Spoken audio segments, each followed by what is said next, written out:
Michael, I'm going to be your host for this morning's session. This morning we're looking at Sage 50 accounts, and we're specifically looking at part one of a series of 2 webinars, which looks at budgets. So part one is all about the standard budgeting method, which is available at all levels of the software. We're explaining a little bit more about that though once we get started. Right, so session this morning, we've got that planned in for about 45 minutes. I think when we've run this one in the past, it is just about bang on time, that one. So we'll see how we get on. Might just depend how many questions we get along the way. Now we'll quickly cover a little bit of housekeeping before we get started with the webinar itself. So as usual, and you'll know this as you've attended webinars before, but you don't need a microphone for these sessions. If you've got one, you will find it's muted automatically, which means if you have any questions for us today, you'll need to pop them into the questions panel. To access that, you just click the little speech bubble icon. It's on the toolbar down the right. When you click it, it'll expand the panel. You have access to that box, bottom right-hand corner. That's where you can type any comments or questions. Just myself running this session, so do bear with me if you enter anything into there. Remember to click send, otherwise I don't get those. So if you sat there wondering why I haven't sort of reacted to your question or your comment, or you haven't received a typed answer, that'll be why. Probably that you just haven't clicked send. So do remember to do that. And as I say, I'll try and react and answer them as we go through. There is an opportunity to download a copy of today's slides as well if you want those. There's 2 versions, usual version, which is the full colour version of the slides. There's also what we term a print friendly one as well, where we strip the colour out of the slides. So if you do like to print them out and you like to add your own notes, you've got that available to you. However, detailed information is available from our help centre should you want it. So all those step-by-step guides, probably a little bit more information than what I'll provide you with today as well. So that can easily be found. Now, as normal, you will receive a follow-up email. You'll get that round about an hour after we finish, and that will include a link to today's recording. So if you do need a bit of a recap, or you want to share it with your colleagues, or maybe you think, well, actually, yeah, budgeting is for me, but I'm not ready to set it up yet, you might want to come back to it later on. So keep that handy. The email will also include links so you can sign up for our other upcoming webinars. Our timetable runs up to the end of February currently. So they've just been added, those sessions, for next month. And also it'll include a link to our recordings page as well. So if you can't make the live sessions, obviously we'll make the recordings available anyway. Right, so that's enough of the housekeeping, but as do engage with me, keep your questions and your comments coming. If you're not sure about something, pop it in there, click send. This is what I'm going to be covering in this morning's session then, so a little bit of an introduction to budgeting within, just in general, and obviously Sage. We'll then run through a series of demonstrations, so how you can set or even just check the method that you're set up for. Entering budgets, we'll look at how you can do that for the standard method, how you can import budgets as well. You might actually develop your budgets outside of Sage, so you can import those into against your nominal codes. And of course, we're going to touch on reporting as well. We're going to explain the options for giving it a go as well. So these things are great when I demonstrate them, but you're probably going to go away and experiment a little bit with it to make sure it's right for you. Particularly if you start looking at the advanced methods, you might think, well, actually, which one's right? So you can actually have a go of them in your software, and I'll explain the options in a bit more detail that you've got towards the end of the session. Just at the end, I'll explain more about the additional support. Obviously, mentioned about our part 2 webinar as well. Got some detail on that one. And also, if there are any outstanding questions, I'll pick those up as well. Well, keep them coming. As I say, I'll try and react to them as we're going through.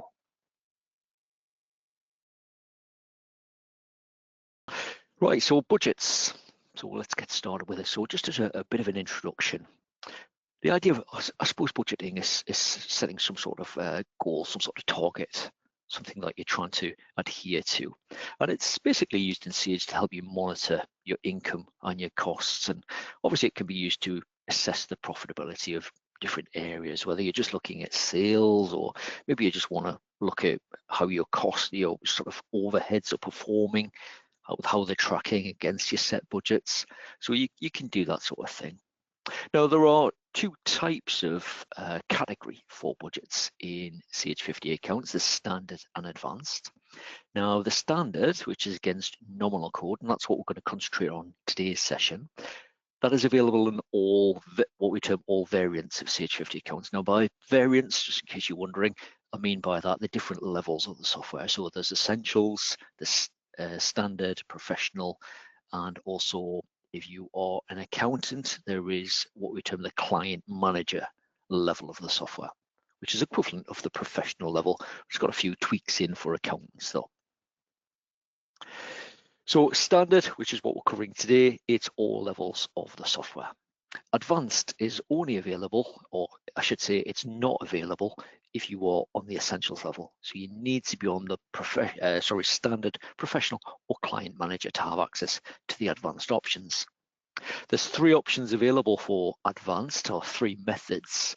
There's nominal code, department overview, and department in depth. And those are three advanced methods. That's what we're going to be covering in part 2 of the budgeting webinar.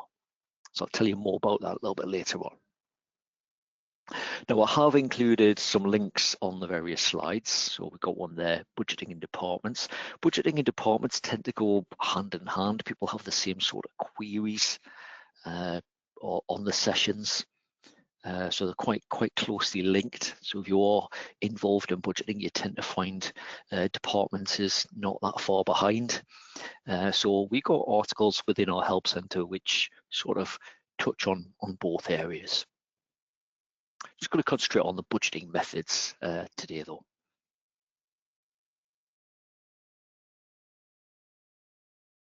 Now, as far as budgeting is concerned in CH50 accounts, really simple what we're covering today, the standard method.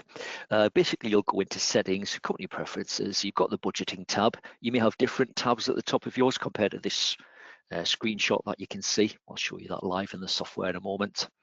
But on the budgeting tab, which all levels of the software have, it will mention your budgeting method. So this is where if you're on essentials, you'll only have standard available. Even if you click on the drop down, you'll not have advanced. Now, if you do try the other methods, do be aware that, and I've got this on the note here, it may cause certain budget figures to be lost because of what you're switching to and from. That's something to be aware of. And again, there's a link there to the Help Center article that would explain that in a bit more detail. So it's nice and easy to check your method. We'll cover that in the demonstrations in just a moment.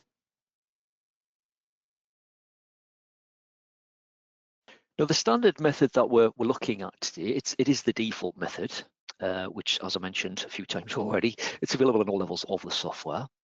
And the idea of this method is that it's based around your monthly figures by nominal account or by nominal code. Now, there's a number of ways to record your budget figures. It is per nominal code as well. It doesn't work off grouped values or anything like that. It looks at individual nominal codes. Now, you can enter them manually against the individual months. You can enter them manually as an annual amount, or you can import. And when you import, you can choose individual months or an annual total for as far as the import is concerned. We'll be working through the import today, just so you can see what that looks like. Now, the idea of budgeting, obviously you can view your budget, you can see the actual, you can see the previous year's figures as well. And that information within the nominal record can be viewed in graph form as well. Now, we've got a link on there as well. How do we import budget information? I'm going to be demonstrating that in today's session. So fairly straightforward, that one. So without further ado, we'll get stuck into some demonstrations just so you can see me working in this software. Again, if anything you're not sure of, keep your questions coming, just pop them in there. I'll try and react to them as we're working through that. So really 4 key areas that we're going to look at. So the basics, setting and checking your method. 2, entering your budgets. 3, importing budgets. And then finally, we're going to look at reports as well. Right, so switch across to my screen and we'll get stuck in with a bit of a demo. Now today I'm using, what we're using today, version version 32 I'm using today. 33 is out now, it's available. You may or may not have heard about that so far.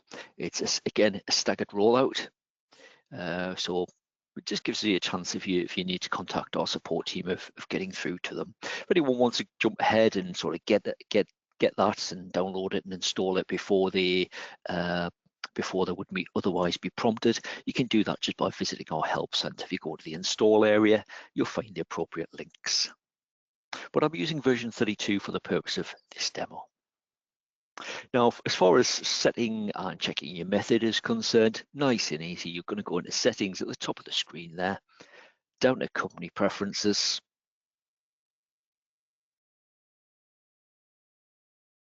It's going to ask you to re-enter your password. And at the top of the screen here, we've got this budgeting option. So we click budgeting, and this is the equivalent of the screenshot that you would have saw on the slides a few moments ago. So got the budgeting method and it's set to standard. Now, because I'm on the professional level of the software, it does give me the advanced option as well, but it's standard that we're looking at today. So that's the only option you have in this screen. So if you are uncertain about what method you set up for, that's where you're going to check it. So settings, company preferences, budgeting tab, and it'll tell you the method that you're set up for. So that's a nice, easy check, that one.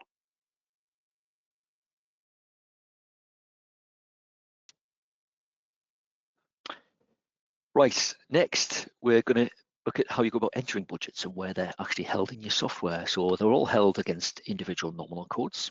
So we'll go into the nominal codes area and got my nominal list. Always like to mention this when we talk about nominal lists, because some people will have this type of list in what we term analyzer view. You tend to find that the majority have switched to list view. So these little toggle options on the right hand side here. So list shows you the individual nominal codes. Analyzer, you can get to the nominal codes, but it would group them. If you understand the chart of accounts quite well, so it will use your chart of accounts structure. So for instance, your sales section, if I expand that, it would show me the descriptions that are available and mentioned within the chart of accounts layout. And if I just expand product sales, I could see the individual nominal codes listed. But you tend to find, and when I use it, I find it much easier to use when you're working in list view. Anyway, we're going to go, now we've got two options for obviously accessing a record here. We can either click new, and we can then just type in the number that we're after. I'll go to 4,000. Or the alternative would have just been to scroll down the list, find 4,000 or the nominal code that you want to view, and then I can just double click it and it'll take me into that record as well. Now, there's not a lot to a nominal record. You don't have many of these tabs down the side. Unlike customers, suppliers, and things like products and things where you've got loads. So really for budgets, all we're concerned with, it's on the details tab, you've got a budgets column. So within your nominal record, you'll have the monthly column, which reflects your financial year. So BF being brought forward. You've then got the months of your financial year, future being accounting for anything beyond the end of your current financial year. And then you've got a total value as well. So your actuals column is based around actual figures. So in this case, it would be sales transactions essentially that I've posted to this nominal code. So we just top those up as we're going through. If we post a transaction into August, the value of that transaction would appear in that actuals column. So we've got an actuals column, we've got a budgets column. I'll come back to that one in a moment. And you've also got what you term your prior year column. Now, I've purposely today, I'm actually using an older set of data. So the financial year on this set of data that I'm using today is actually set January 2024 to December 2024. It's fine for what we're demoing. But you'll see that we've got a prior year column. Now, you can right-click your column headings in this window, and you could actually display other financial years as well if you wanted to. So I can switch those on. makes it look a bit odd, I think, when you go into it. So potentially you've got up to 5 previous financial years that you can view individual monthly balances for. But the default, it will just show you your standard ones, so you can pick and choose which ones you want to display. Now, if you come into this screen and you've got no budgets column, it's for one of 2 reasons. One is that you've maybe right-clicked and you've switched off budgets. The other is that you're actually set up for one of the advanced methods. So within settings, company preferences, budgeting, the type or the method, I should say, is set to advanced. And when you do that, this column disappears because it's not used under the advanced method. But for standard, this is where you can view and enter your values. Now it's done on a monthly basis. It just relates to your whatever financial year you're in. You can't enter budget figures for last year or like next year or even beyond. It is for your whatever your current financial year is. So you've got one set of budget figures. Now it does mean that, you know, if you use budgets and you want to get ahead, you can't then start changing your budget figures for what will be your new financial year. If you do that, you'd just be coming in and saying, right, well, I'm going to key a value into there, but that also means it's used if you're looking at budget reports for the current year as well. So that's a little bit of a restriction. Now, as far as entering budget values is concerned, it's just a case of clicking into the field. You can't enter one for the brought forward field or the future field. So you can enter them for the individual months. So just literally key one in.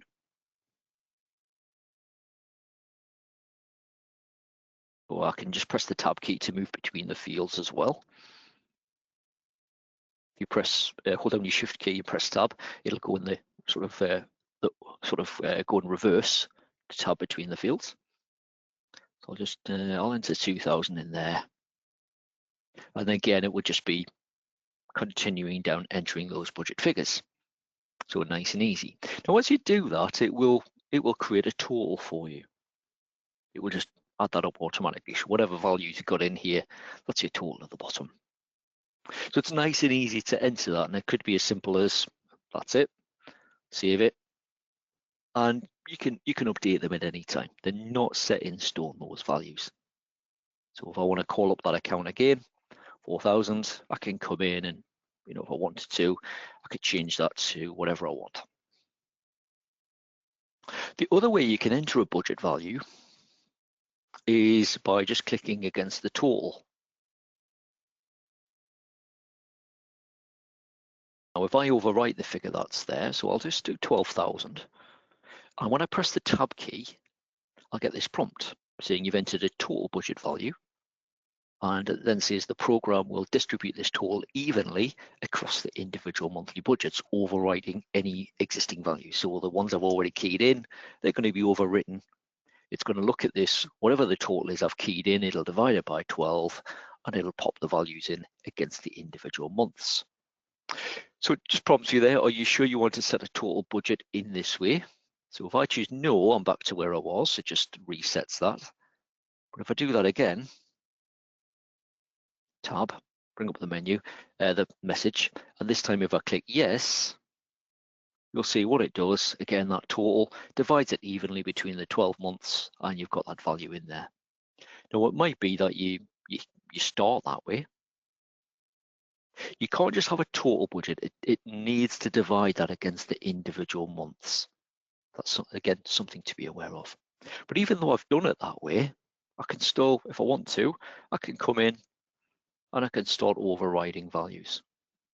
So you can even put it down to pence if you want to, or cents if you're based in Ireland.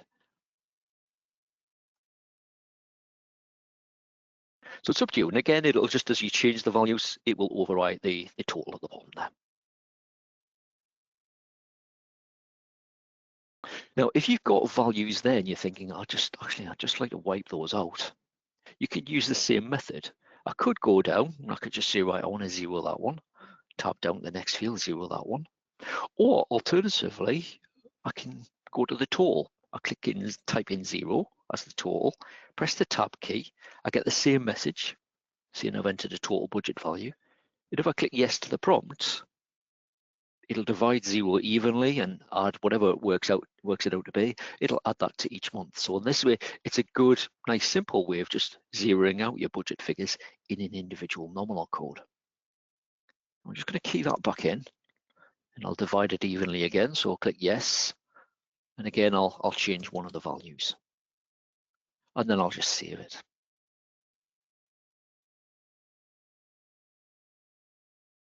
So very easy to add budgets manually. As you can see as well on an individual nominal code, it's easy to remove it as well.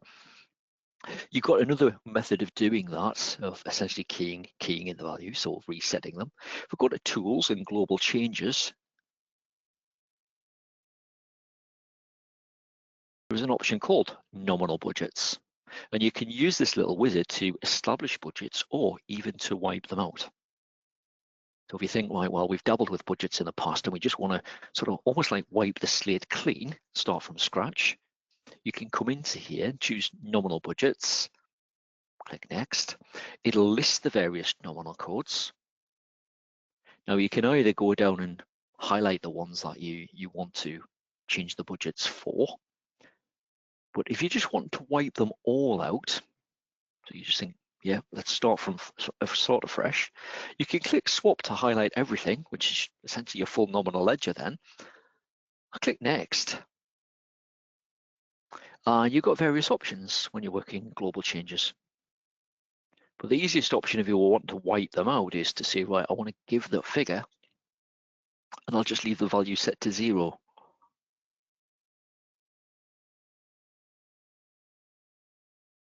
So I'll click Next.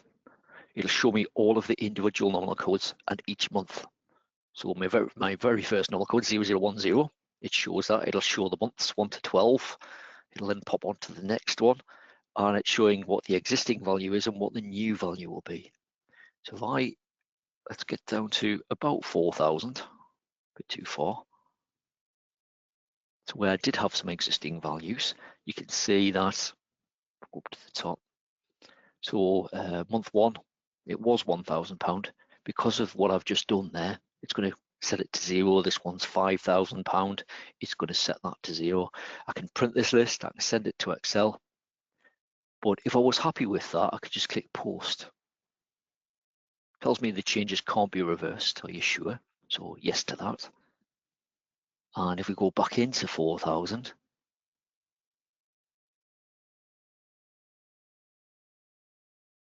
I'll just let that run through.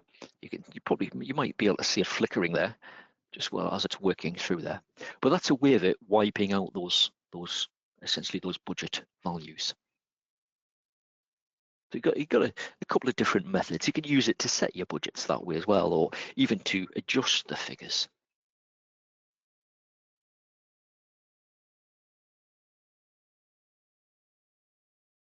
Any questions so far? Being very quiet on the questions front. Think of anything at all, keep them coming. So that's the manual options for creating budgets. Next, we've got the import option. So if you was maybe like to say you're working in Excel, for instance, you might think, well, it's easier and maybe a little bit quicker as well for you to establish your budgets in there.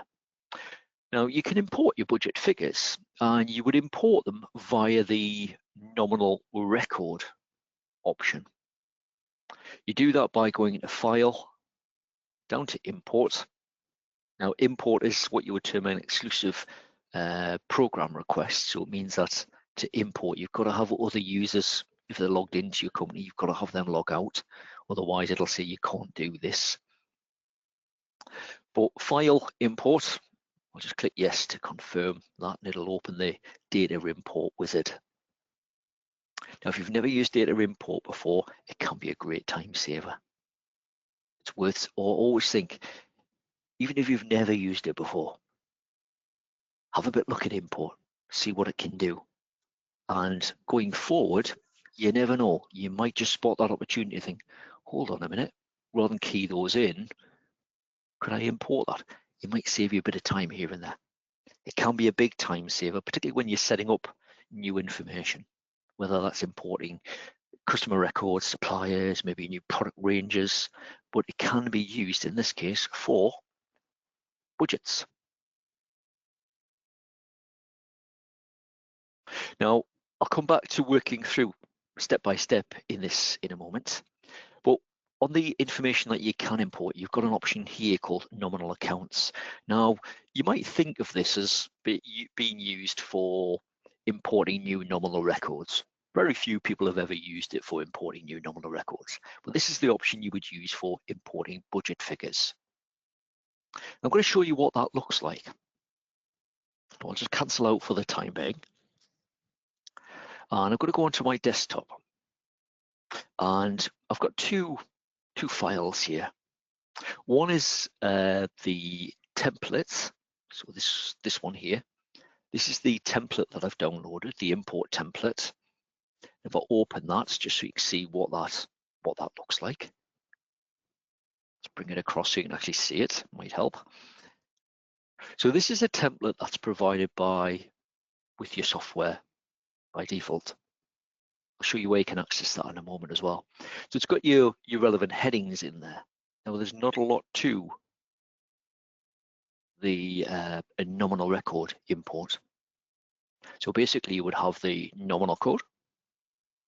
If it's a new record, you would include the name as well. And then you can either enter an annual budget or you can enter individual months. So I've got against nominal 4,000. So this line here, we've got 4,000. And then I've entered a yearly budget value. So that's equivalent of me keying that into the total field within that budgets column of 36,000. Against 4,001, we've got 24,000 and then 4,002. Rather than an annual budget, I've done individual monthly budget figures. Let's pop another one in here. I'll just do all the sevens, just so you can see. We'll check that one in a moment. So into month 9, we put £777.77. So we've got a mix of the two. We've got an annual budget and we've got individual monthly budget figures. It's fine to leave them blank.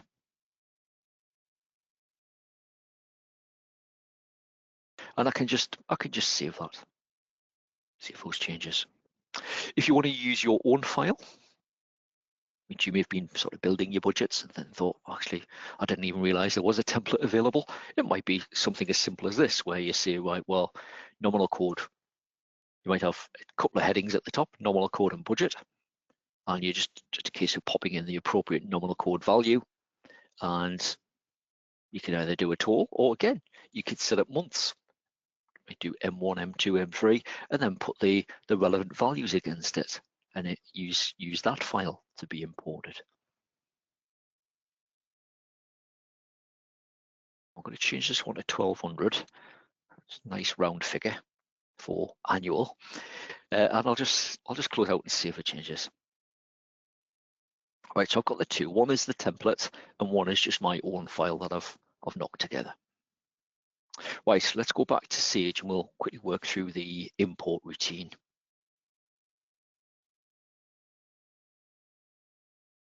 So just to remind you, before I start importing anything, if I do nominal code for 4,000, you'll see at the moment the budget's at 0. If I do 4,001, again, you can see the budgets column is 0, and then 4,002, I've nothing in that one either. I've got some actual figures, but nothing in the budgets column.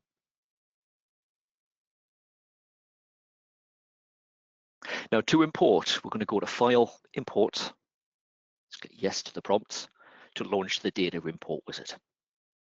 Now step 1, the welcome step, it has a little link here. So if you're looking for the templates that you can use, click the link. It'll open up a folder where you can access those Sage templates for importing. So the one you'd use for budgeting purposes is this nominal record full template. If I just double click it to open it, you can see it's just got the headings in there only. Blue would indicate it's what you would term a required field or a mandatory field. So for each row that you want to import, there's got to be something in anywhere where there's a column heading where it's in blue. I like this aqua-y, turquoisey color. And if you hover over it, it will bring up the comment box, give you more information about that. If it's in yellow, it just means it's optional. So you don't necessarily have to have something against that. So that's how you can access the templates if you want to use them. Let's just close out of that. But step one, otherwise, it prompts you to back up. And I would always prompt you, take a backup before you import. If you run through the import and you select the wrong file, or maybe you've already imported a certain file, and you think, I've selected the wrong one, that means I've imported it twice, then the easiest way to undo that is by restoring if it's practical to do so. I'm just going to skip past that, but otherwise, don't be the person that imports the wrong file or imports twice, and then you've got loads of information and you think, how can I undo that? Actually, oops, I don't have a backup. And then you contact support and they say, well, you're going to have to undo it manually. So take that backup, cover your back. Otherwise, you click next. It takes you on to the data type. What is it you want to import? So nominal accounts in this case.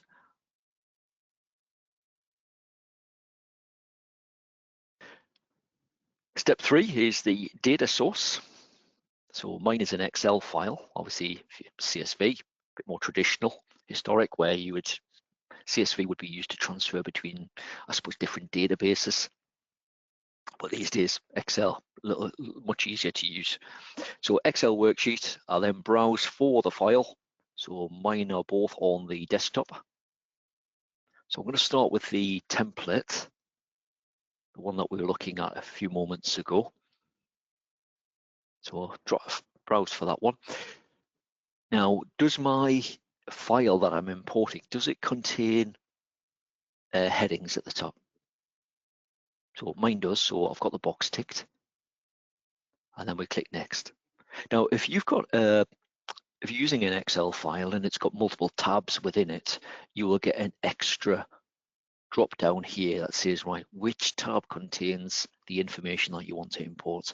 Templates don't have it, they just have the one tab, but if it's your own file, it may well have, I think by default, you would have three tabs on an Excel file, but you might have more, you might have removed them. Mine does, so I'll tick the box. We then click next.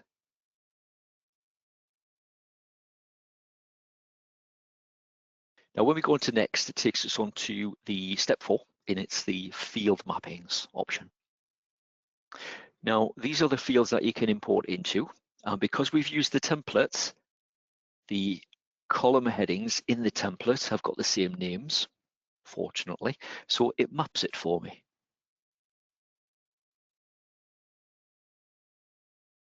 I'm going to show you what it looks like when I use my own file in a moment, when that is not the case. So I can just accept that because I'm using a template. I'll click next, click import.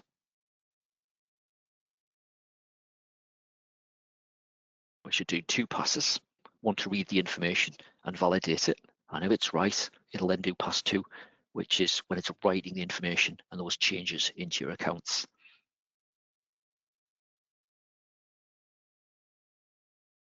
I'll just click close.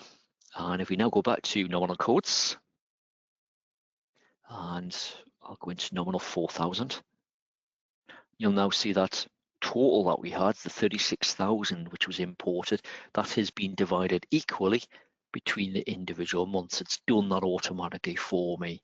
Now, it does mean if I'd had any existing budget information there, it would have overwritten that with what I've imported.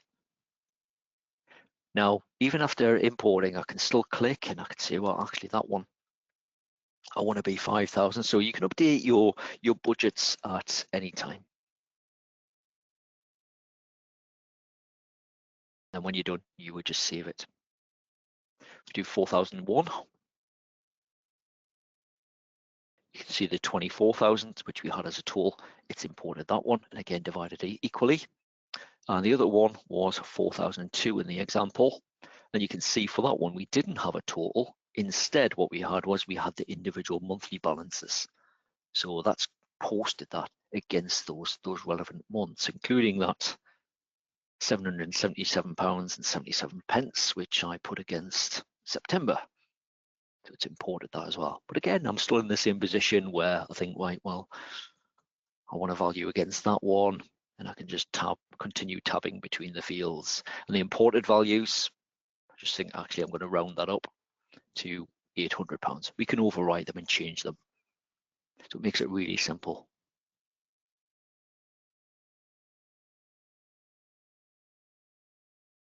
Save those changes. Any questions so far?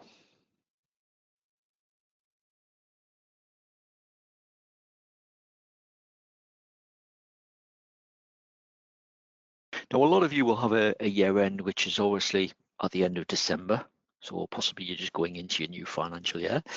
The other common financial year is going to be April through to the end of March in the following year. So if you haven't used budgets so far, can you start entering them now, even though you haven't run your year end? Yeah, absolutely. You can start keying them in advance, but bear in mind, you've got one set of budgets and it applies that to whatever financial year you're in. So if you haven't used budgets yet, but you want to start keying them in advance of using them in your new financial year, you can do that. And obviously they'll just sit there and they'll be there when you've run the year end and you're in that new financial year. So again, nice and simple. Final area I want to cover with you today, well, actually there's still two areas I want to quickly cover with you. I'll pop back to the slides for a moment. And the first is reporting.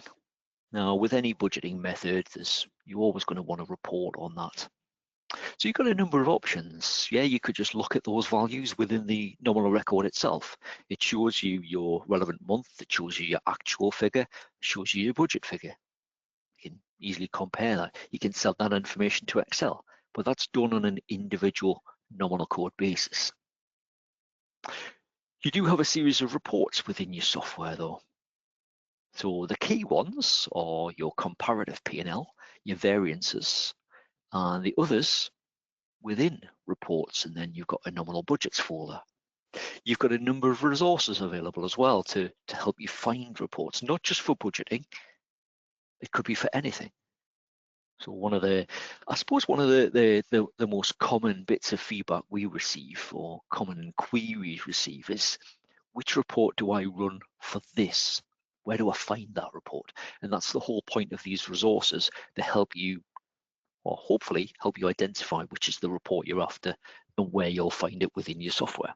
There's hundreds of reports.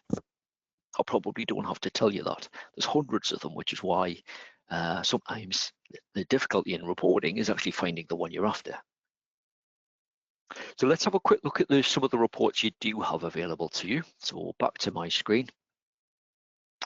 So the main ones are going to be within nominal codes. It's these ones at the top here. So your comparative P&L, just run that one, just like running a P&L report, this one. So you get your standard sort of periods as you would for a P&L report. You're prompted which chart of accounts layout do you want to use. And then with the comparative P&L, you are prompted, right, do you want to show budget figures? What do you want to show? Or do you not want to show them? Do you want to show the budget figure but with a variance? Do you want to show your budget figures both with a variance, both as a value and as a percentage? It depends what you want.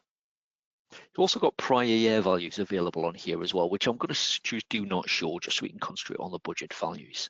So if I just OK that, now this has got a tiny font on this one, just so it fits on a page. So I'll zoom in so we can see that. I can hardly see it myself, even though it's on my laptop screen here. So what we've got, it's similar to a profit and loss layout, where you've got your descriptions and your sections. You've got your period section and a year-to-date section. Each of these contain the same columns. If you need information on how figures calculate on period and year-to-date, we've got a series of management reports webinars coming up, so watch out for those and get yourself registered. But if we just pick on the period, which we run out for the full financial year, you've got your actuals. So it's looking at the product sales and it's saying, right, £13,500 is actuals. Budgets, it's looked at all the relevant nominal codes and added up all the budget values. It's listed that one. You've got a variance, so actual minus your budget gives you a variance, and then you've got that variance percentage as well.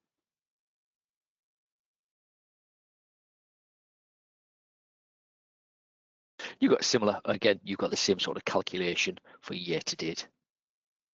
And you've got that again for the rest of the sort of the structure of that report as well. So the other sections on there. So you have it similar columns for direct expenses, your overhead section, your direct expenses, and of course your sales. So that's one of the reports that you have available. The other one where we're in here is the variances report. Variances report, if anyone goes that far back, it's what you used to term your budgets report. It's probably the primary one that you're going to go for. It was basically the same information as the comparative P&L. Comparative P&L giving you the ability to show prior year figures as well. So with the variances reports, just choose your period, which chart of accounts you want to use, and again, it will generate the figures for you. So basically for what I've just looked at, it shows exactly the same information.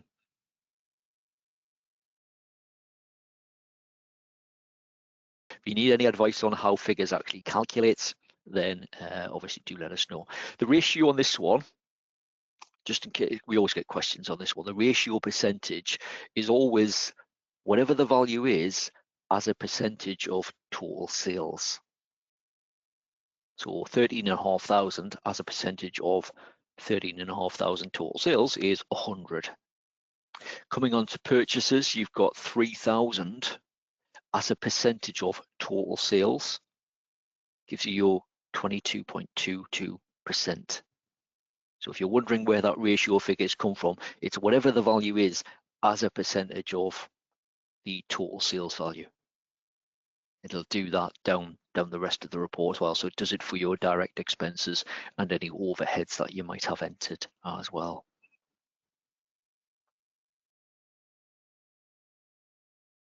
So those are your two key reports. You've got other reports available as well while you're in here in reports. So nominal codes reports, you've got nominal budgets in here, different ones in here that you can run as well. Remember, you've got the resources as well. So you've got things like the report finder.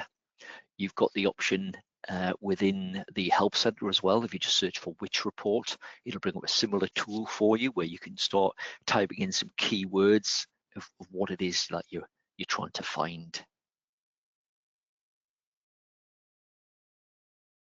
Final area I wanted to quickly cover with you today, and it's all about giving it a go.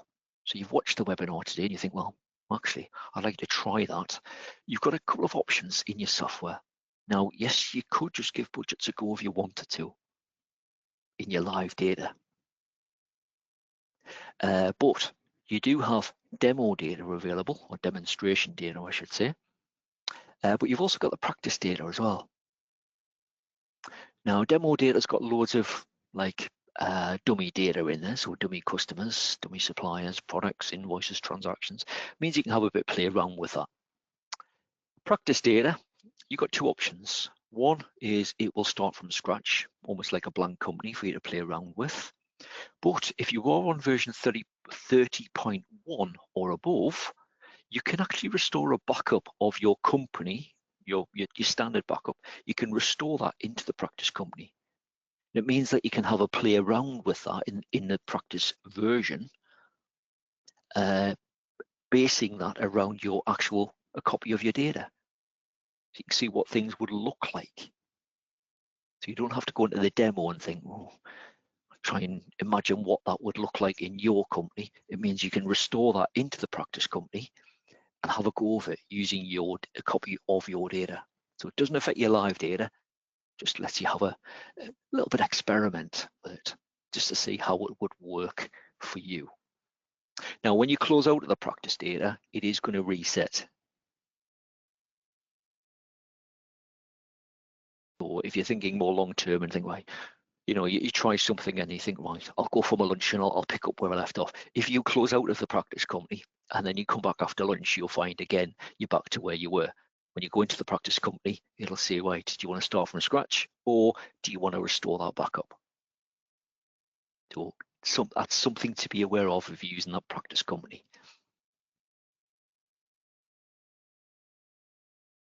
But give it a go, have a try of it, see how it works within the software. And that goes for anything else in your software as well.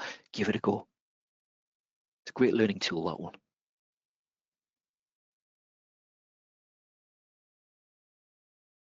Right, if you've got any final questions, if you want to pop them in there, still be really, really quiet on the questions front this morning. Not sure if that's everyone's fallen asleep or is it just we've covered what we needed to. But if you think of any questions, pop them in there. If you think of any afterwards, you can always reply to the webinar emails and they will come either to me direct or it will come to my team's mailbox. We'll pick it up from there. But if you think of anything right now, just pop it in there. If anyone wants to download that handout of today's session, then do take that opportunity while you're on the session. Remember, you will receive that follow-up email. That will be with you in round about an hour's time. It's got the link to today's recording. It'll include a link to our registration page and also to our recordings page. Now, on the subject of upcoming webinars, Budgets Part 2. Now that's on the 22nd of January at 11 o'clock and Tuesday the 27th of January at that's at 2 p.m. Again, it lasts about 45 minutes. We're going to be covering the advanced budgeting methods. So remember, to access the advanced budgeting methods, you must either be on standard or the professional level of the software. So it looks at the three options that you've got available. When you're working in advanced, you can either do it via nominal code, departmental overview, or department in-depth. So for each of those three methods, we'll be going through how to check your settings, how you go about entering your budget figures, what options have you got. So you'll see they're all slightly different. So the nominal code one is very similar to what we looked at today, but there are additional benefits when you are using an advanced method. So again, if you want to get yourself signed up, I've included the registration link there. But again, if you just wait for your follow-up email, just follow the registration link, you'll find it on the list. Should be in date order those. So Thursday the 22nd of January or Tuesday the 27th. So get yourself registered for one of those. If you can't wait, again, give it a go. Set it to one of the advanced methods in the demonstration or the practice company.